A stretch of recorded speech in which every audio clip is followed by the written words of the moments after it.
Graça e paz, irmãos. Vamos abrir a nossa Bíblia em... Se os irmãos quiserem, nós vamos ler dois textos. Gênesis 37 e Gênesis 41. Um versículo de cada. Se quiserem acompanhar aqui, fica à vontade, tá? Eu vou começar por Gênesis 37, versículo 2. Antes de começar, só uma consideração. Quando... um ano anterior do Weber aceitar o desafio da corretagem, né, de ser corretor, nós havíamos decidido nos casar em julho, e aí uns 20 dias depois ele ficou desempregado. E aí nós oramos, Senhor, abre porta em nome de Jesus, e aí demorou um pouquinho, né, amor? E essa porta foi aberta, e depois de mais ou menos 1 ano e meio nessa área, Deus... colocou ele nessa posição, graças a Deus. Então, foi milagre atrás de milagre que Deus fez. Amém? Vamos lá. Nós vamos ler Gênesis 37, só o versículo 2. E depois eu vou para Gênesis 41, só o versículo 46. Quando José tinha 17 anos, ele pastoreava os rebanhos com seus irmãos. Vamos lá para o 41, versículo 46 agora. José tinha 30 anos de idade quando começou a servir ao faraó, rei do Egito. Pai querido, essa é a tua palavra. Eu me coloco, Senhor, numa posição de total dependência de ti. Eu sei que nada de bom pode ser de mim se não for o teu Espírito falando por meu intermédio. Então eu me coloco à tua disposição, Senhor, para falar aos corações e que essa palavra seja recheada com a unção e que seja plantada nos corações e possa germinar e dar frutos, para que não seja somente mais uma palavra, mas que nós possamos viver a verdade da palavra de Deus. Eu me coloco à tua disposição. Usa-me em nome de Jesus. Amém. Quantos aqui já tiveram uma dor muito forte que te deixou inerte? Uma dor física ou uma dor emocional?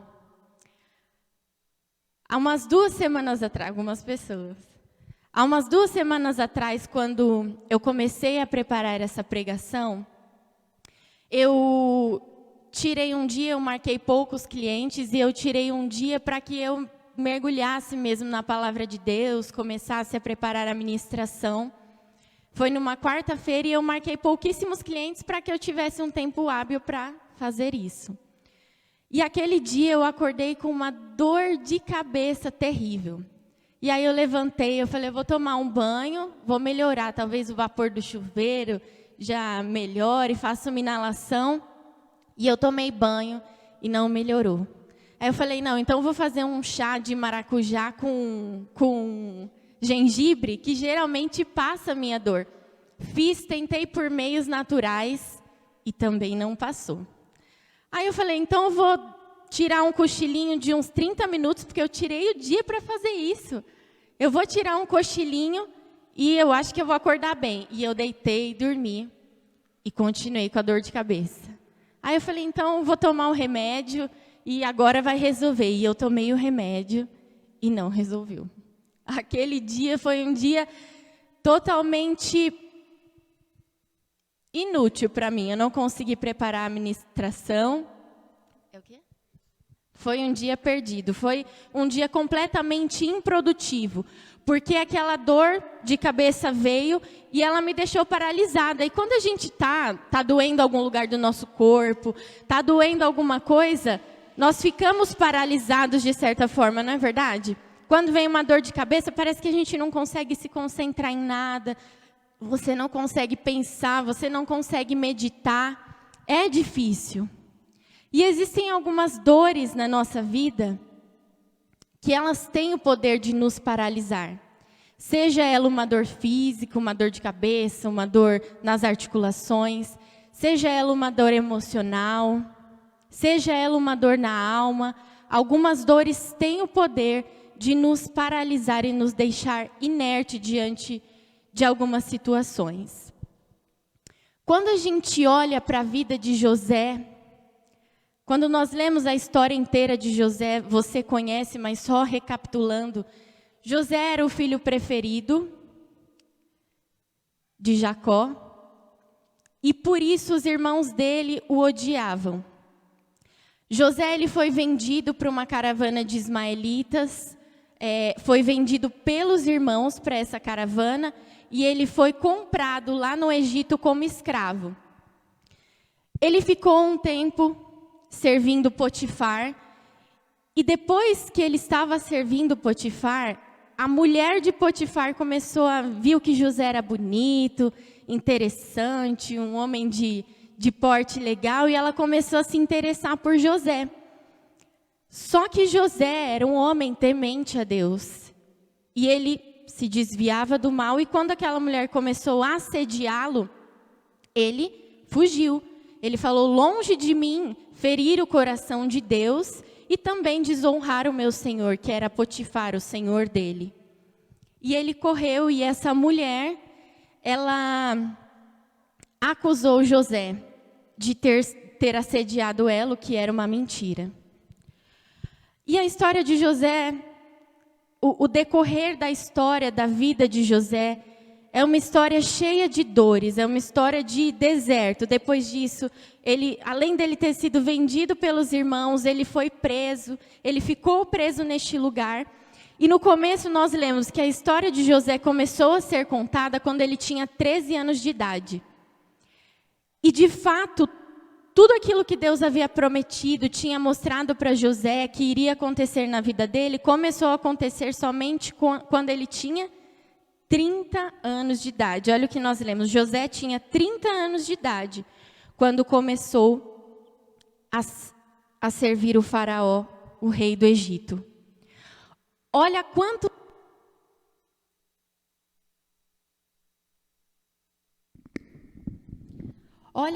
anos se passaram desde que Deus mostrou para ele, através de um sonho, que ele seria governador, que ele governaria, estaria acima dos irmãos, do pai, da mãe, até que aquela promessa se cumprisse. Foram 13 anos que José...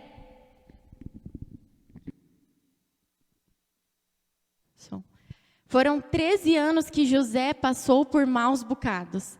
Entre ser traído pelos irmãos, ser vendido para a caravana de ismaelitas, depois ser preso, e muita coisa aconteceu. E a história de José não é uma história fácil quando nós lemos ela inteira. E nós podemos olhar para a vida de José e perguntar: por que será que ele não se apegou a essa dor? José poderia muito bem ter se tornado um homem amargo, um cara revoltado por tudo que ele havia passado. Não foi fácil a vida dele. Mas ele decidiu olhar diferente para toda essa situação. Jesus também, que é o maior exemplo que nós temos, ele passou por grandes aflições. A Bíblia fala que quando ele estava prestes a ser crucificado, ele sofreu de algo que é conhecido na medicina como hematidrose, que é os vasos sanguíneos, eles se rompem e se misturam com o suor, de tamanho estresse emocional que a pessoa passa, ela começa a suar sangue. Isso realmente existe, mas é muito raro, porque é um nível altíssimo de estresse. E aconteceu com Jesus. Mas tudo aquilo que Jesus passou não o impediu dele se entregar na cruz. Tudo aquilo que José passou na vida dele não o impediu também de viver uma vida com um olhar diferenciado. Não, eu sou um sofredor, eu nasci para ficar preso e as pessoas me traíram, eu não confio mais em ninguém. E ele poderia muito bem olhar para tudo aquilo que ele passou e não confiar em mais ninguém, em não acreditar em pessoas e se tornar um José amargo. Mas quando nós lemos a história, a gente vê que não foi nada disso, que a história não foi dessa forma que ele olhou a sua vida. Eu não sei como você vê Deus, mas eu vejo como Deus, Ele é de fato nosso Pai. E quando a gente olha para o nosso pai e para a nossa mãe terrena, a gente sabe que eles torcem por nós, eles querem o nosso bem. Ele quer que você faça boas escolhas, que você se dê bem na vida, que você tenha um casamento feliz, que você seja feliz. Muito mais o nosso Pai do céu, Ele deseja isso. Ele deseja que a gente se dê bem na vida, Ele deseja que a gente supere as dificuldades. E eu quero que, se você não enxerga ainda, você comece a enxergar Deus como, de fato, um Pai amoroso. E que tudo que Ele faz e tudo que Ele permite na minha e na sua vida, existe um propósito, é para nos ensinar. Quando Deus levou o povo ao deserto, o desejo de Deus não era punir aquele povo, mas sim colocar aquele povo à prova para saber se de fato aquele povo obedeceria a Deus ou se eles desobedeceriam, e a gente sabe a história, eles escolheram desobedecer. Mas quando Deus levou o povo ao deserto, o intuito não era punir. E quando Deus permite certas situações nas nossas vidas, certos desertos, nem sempre é para nos punir, mas talvez para te ensinar algo. Muitas vezes pode ser uma consequência de escolhas que eu e você nós fazemos. Mas Deus sempre nos leva ao deserto para nos ensinar algo. E eu quero te dizer nessa noite, não deixe as dores da vida e não deixe as dores que o deserto nos causa te paralisar. Nós lemos aqui um pedacinho da história de José e foi exatamente isso que aconteceu com ele. Dor atrás de dor, e ele foi preso e foi enganado, e depois mentiram sobre ele, ele foi preso de novo. E ele não se tornou um homem amargo, porque ele decidiu aprender através de todas as dores que ele passou. Ele decidiu aprender e extrair lições do deserto que ele passou.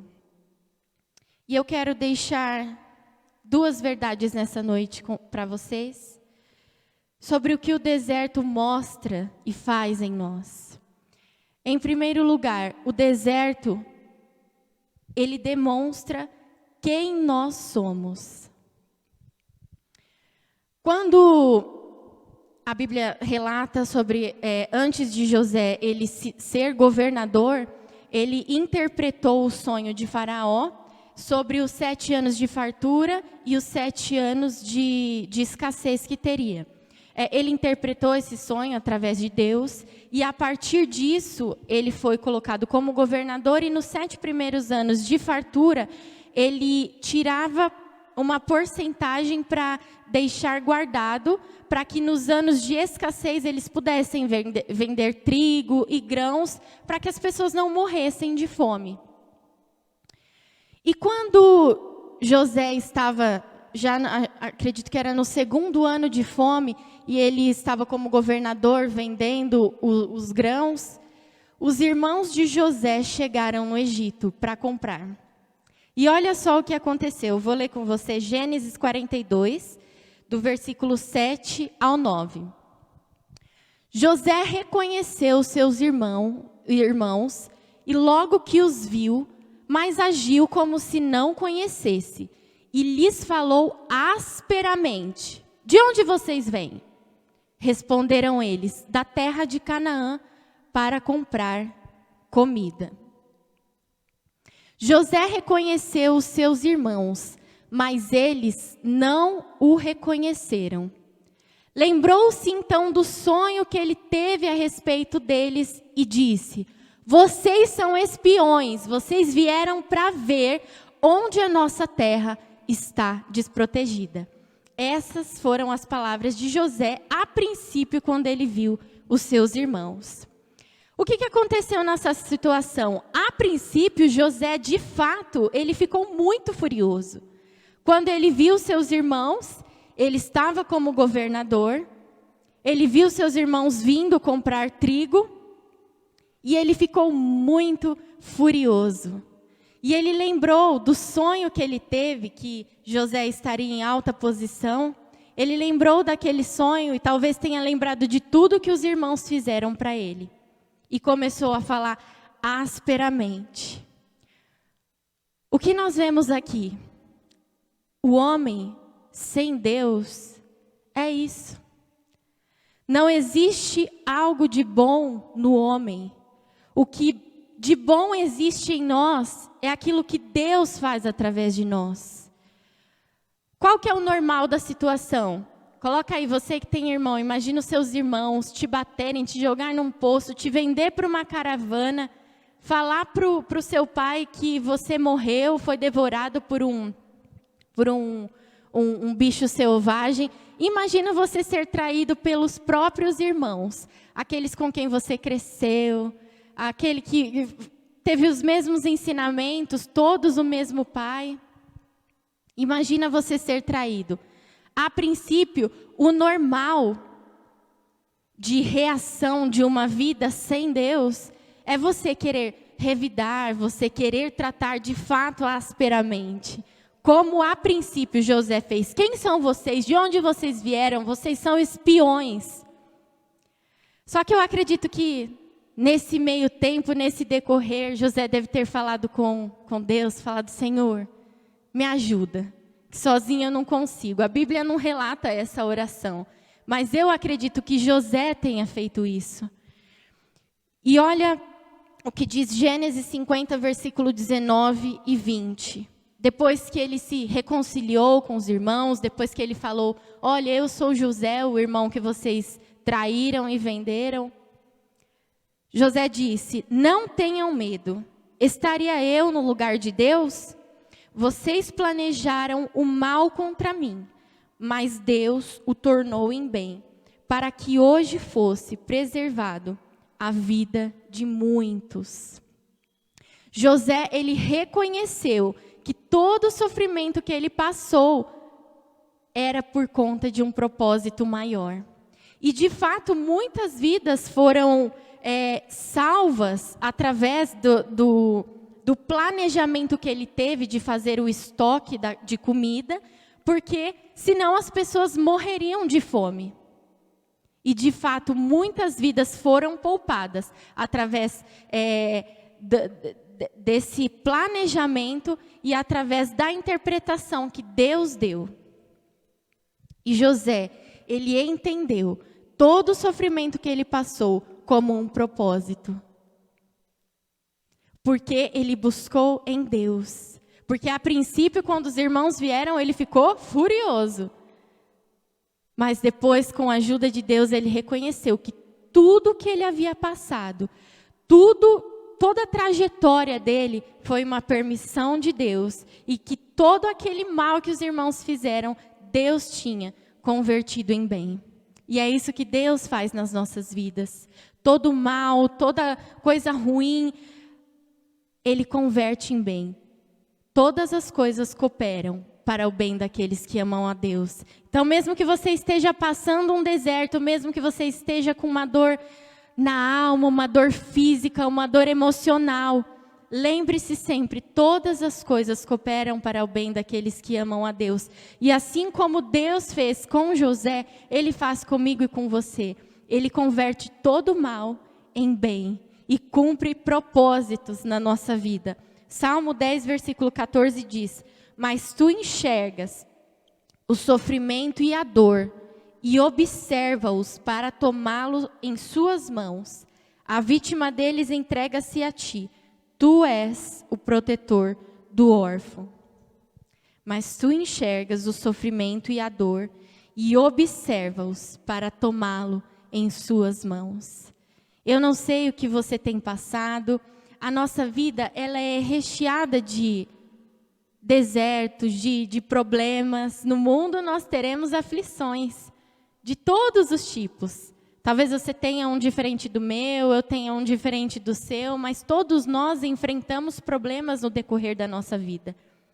Mas o Senhor observa tudo e Ele está pronto para nos livrar e transformar aquilo que de mal nos aconteceu em bem. É no deserto da vida também que nós extraímos presentes valiosos.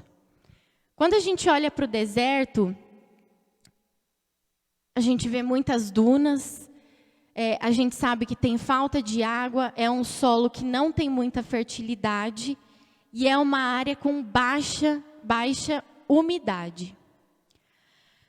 E a gente acha que não cresce nada lá, que não tem vida, que não tem nada, né? Só que olha que interessante, o cobre, o ferro, o magnésio, a argila, o gesso, todos eles são extraídos do deserto. O que acontece? A evaporação faz com que esses minerais se acumulem em lugares onde se formam lagos. E se formam lagos no deserto, viu? Então, isso faz com que surja esses minerais. Minerais que a gente tem no corpo, por exemplo, o magnésio, o ferro, tudo isso a gente precisa. Existem desertos também que eles já acharam ouro, prata, cobre, são materiais que a gente usa. De todo o deserto, existe uma lição valiosa que nós podemos extrair. Assim como o deserto, de fato, o deserto das dunas, nós podemos extrair coisas boas de lá. O deserto das nossas vidas também nós podemos extrair presentes valiosos de lá. Olha o que diz Gênesis 45, versículo 8. Assim não foram vocês que me mandaram para cá, mas sim o próprio Deus. Ele me tornou ministro do faraó e me fez administrador de todo o palácio e governador de todo o Egito. José, ele soube olhar para tudo que ele passou e reconhecer que tudo foi permissão de Deus e quem o levou para lá foi o próprio Deus, para que vidas fossem salvas através da vida dele. O que José fez aí? Extraiu presentes valiosos do deserto que ele passou. Como eu disse no começo e repito agora, ele poderia muito bem olhar para toda a trajetória dele e extrair coisas ruins de tudo aquilo que ele passou. Dele ser um homem amargo, um homem rancoroso, que não perdoasse os irmãos, não quisesse mais ver a família, mas ele decidiu ser diferente e extrair coisas boas daquilo que de ruim ele passou. O que eu e você nós temos extraído das nossas dificuldades? Nós podemos olhar para as dificuldades e para os desertos da nossa vida e extrair coisas ruins. E ficar amargurados. Ou nós podemos fazer como José, olhar para os desertos da vida, olhar para as dores que a gente passa durante a vida e extrair coisas boas. Que eu, que você, possamos começar a extrair coisas boas. Olha o que diz Lucas 6,45. O homem bom tira coisas boas do bom tesouro que está em seu coração. E o homem mau tira coisas más do mal que está em seu coração. Uma mesma situação pode acontecer com duas pessoas diferentes. Mas se você tiver o coração mau, o coração ruim, você só vai ver coisas ruins em determinadas situações. Mas se você tiver um coração bom, você vai olhar para aquela situação e você vai conseguir extrair o que de bom você pode extrair do deserto que você passa, que eu passo. E para finalizar, Tiago 1, do versículo 2 ao 4 diz: Meus irmãos, considerem motivo de grande alegria o fato de vocês passarem por todo tipo de provações, pois vocês sabem que a prova da sua fé produz perseverança, e a perseverança deve ter ação completa, a fim de que vocês sejam maduros e íntegros, sem que falte a vocês coisa alguma. E eu quero te convidar a ficar de pé. Considere motivo de grande alegria você passar por tribulações. Parece contraditório, né? Mas a palavra de Deus, às vezes, traz algo que é diferente da proposta que o mundo nos dá. Considere motivo de grande alegria vocês passarem por todo tipo de provações. a fim de que vocês sejam maduros. Porque dependendo de como nós olhamos para as situações, nós podemos passar para o deserto ou nos tornarmos rabugentos e pessoas que só enxergam algo ruim, ou nós podemos passar pelo deserto e extrair lições valiosas. Assim como no deserto a gente pode extrair o cobre, o metal, a argila, coisas boas, o que nós vamos fazer? O que nós vamos extrair dos desertos da nossa vida? Que você vá com essa pergunta para a sua casa, que essa pergunta fique remoendo na sua cabeça. O que eu vou extrair daquilo de ruim que está acontecendo, dos desertos que eu passo da vida? E que, como a vida de José, nós possamos olhar para a vida de José, para a vida de Cristo e extrair coisas boas daquilo que de ruim nos aconteceu. Amém? Feche os seus olhos, eu vou pedir para a pastora vir aqui e orar para finalizar, amém? Amém. A palavra de Deus, ela diz assim, Deuteronômio capítulo 8, que o Senhor colocou aquele povo no deserto para mostrar o que havia no coração. O que há no seu coração hoje? Querido Deus, nós sabemos que quando o Senhor nos permite desertos, é porque o Senhor não quer saber o que está no nosso coração, porque o Senhor já sabe, o Senhor nos conhece. Mas é para que nós nos descobramos, nós saibamos quem nós somos, o que há de fato no nosso coração e onde é que a nossa fé está firmada. Por isso, Deus, nesta noite eu te peço em nome de Jesus, que o Senhor nos ajude a nos analisar, a olhar para dentro de nós. A tua palavra diz, examine-se pois o homem a si mesmo. Nós queremos fazer isso nessa noite, examinar o nosso coração para saber, Senhor, quem realmente nós somos e o que realmente onde é que nós estamos firmados. E que deste deserto, Senhor, nós possamos extrair coisas maravilhosas, como sermos dependentes do Senhor, ao ponto, ó Deus, de nos entregarmos até que nada mais importe, que nada mais seja importante do que senão o Senhor na nossa vida.